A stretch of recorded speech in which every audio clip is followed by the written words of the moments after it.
Sir, आज के इस कार्यक्रम में आप यहाँ पर आए हैं, इसके लिए पहले मैं होम्योपैथी कॉलेज की ओर से आपको बधाई देता हूँ।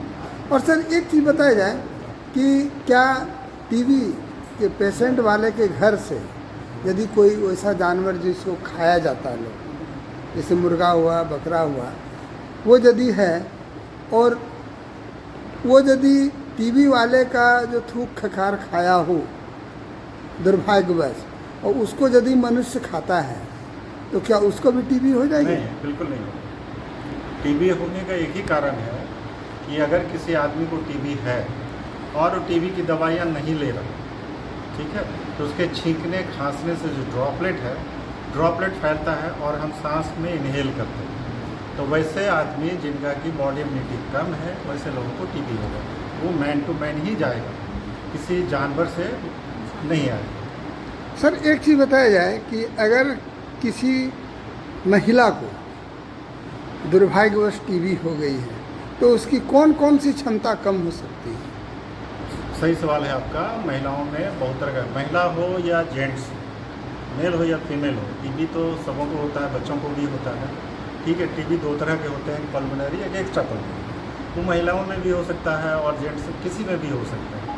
तो खासकर महिलाओं में अगर टीबी उसके फिलोपियन ट्यूब में हो गया, ठीक है, तो उसमें क्या है कि ब्लॉकेज के कारण इनफर्टिलिटी हो जाती है, मतलब बच्चा प्रजनन करने की क्षमता फिर नहीं रहती। और एटीटी अगर टीबी की दवा हम दे देते हैं 6 महीना, तो फिर 100% ब्लॉकेज खुल जाता है और वो ठीक होता है। अगर सर कोई महिला गर्भवती हो गई है और गर्भवती होने के बाद यदि उसको टीबी होती है तो क्या उसके बच्चे में वो टीबी की बीमारी चली जाएगी? नहीं, कभी नहीं जाएगा। मतलब कि एक है टॉर्च, ठीक है, जो प्लेसेंटल बैरियर को क्रॉस करता है, ठीक है। डिटेल में हम बताएंगे, लेकिन मोटा मोटी बात यही है कि टीबी बच्चों में नहीं जाएगा। सर, टीबी का पेशेंट यदि घर में कोई है और दूसरे को न हो, इसके लिए क्या करना चाहिए? सावधानी बरतनी है। सबसे पहले सावधानी तो ये कि जो टीबी का मरीज है उसको दवा समय पे खाना। अरे वो दवा लगातार समय पे खा रहे हैं तो उसके साथ बैठना, सोना, खाना पीना सारा काम आप कर सकते हैं। लेकिन अगर वो दवा खा नहीं रहे, पता चल गया दवा स्टार्ट नहीं है, तो उस दौरान उसको थूक है, खखार है, उसको किसी डिस्पोजल में डाल के बाहर कहीं रखना है। घर का वेंटिलेशन प्रॉपर होना चाहिए, खुला हुआ रहना चाहिए, ओवर क्राउडेड नहीं होना चाहिए। सोते समय एक ही घर में सब लोग ना सोए, खुला वातावरण रखना चाहिए। WHO के द्वारा जो टीबी को समाप्त करने का जो एक अभियान चलाया गया, इसका कितना % अब तक समाप्त हुआ है? बहुत ज़्यादा तक देख रहे हैं हम कि टीबी का जो भी एलिमिनेशन का कार्यक्रम है, जो सरकार अभी धरातल पे ला रही है, बहुत ज़्यादा फ़ायदा मिलता है। पहले तो हम लोग देखते थे हर आदमी कुछ ना कुछ चेस्ट सिम्टोमेटिक लेके आता था, लेकिन अभी बहुत कम गया है और ये प्रोग्राम बहुत अच्छा इम्प्लीमेंट है।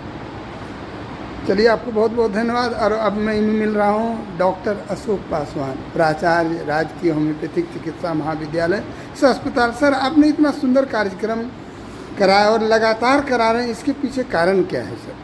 कि बच्चों को जो भी जानकारी हो, नई चीज़ जानकारी मिलनी चाहिए, या पुरानी भी डिजीज़ें हैं या उसके बारे में हम डिटेल्स कुछ नहीं जानते हैं, अगर हमको उसके बारे में डिटेल्स मिलता है तो उसको हमें अध्ययन करना चाहिए, जानकारी प्राप्त करनी चाहिए। उससे हमको कुछ न कुछ आगे बढ़ने का मौका मिलेगा, सीखने का मौका मिलेगा। हम अपने सीखेंगे, हम डॉक्टर हैं, हम नहीं सीखेंगे तो पेशेंट को क्या देंगे?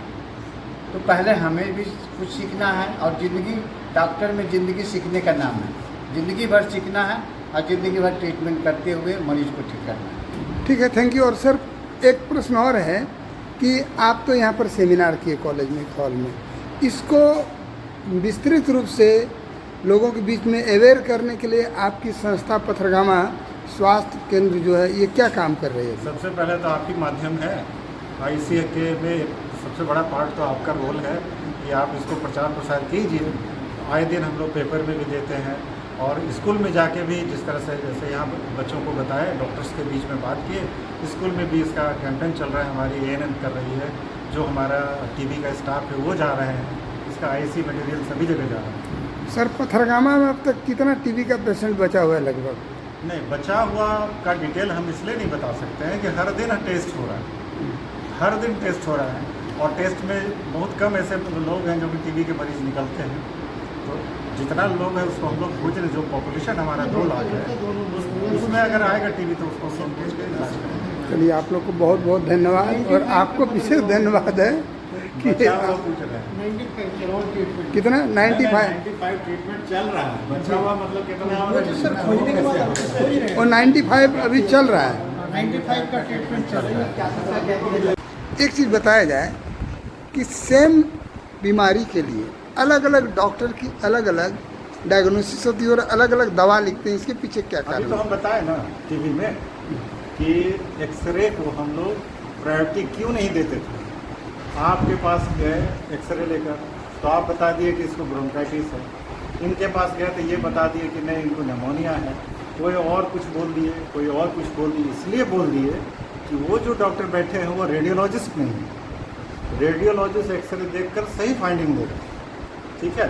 इसलिए हम लोग स्पूटम टेस्ट पे फोकस किए। स्पूटम में होता है कि माइक्रोस्कोप में देख लिए उसमें वेसलाई है, उसका ट्रीटमेंट होता है। तो डॉक्टर का अपना डिफरेंट ओपिनियन आएगा, वो अगर स्पेशलिस्ट उसका नहीं है तब। Thank you.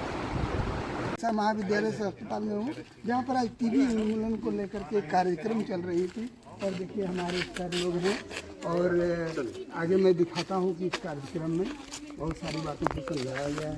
हमारे मोहन सर जो गुणगार हैं, और इनको लग रहा है कि हमने बहुत अच्छा काम किया है। और रियली हमारे डॉक्टर अशोक पासवान भी जब से आए हैं, और ये कॉलेज लगातार वेलफेयर का काम करता ही रहा है, और पता नहीं इनके आने पर और लग रहा है कि सोने में सुहागा की बात हो रही है।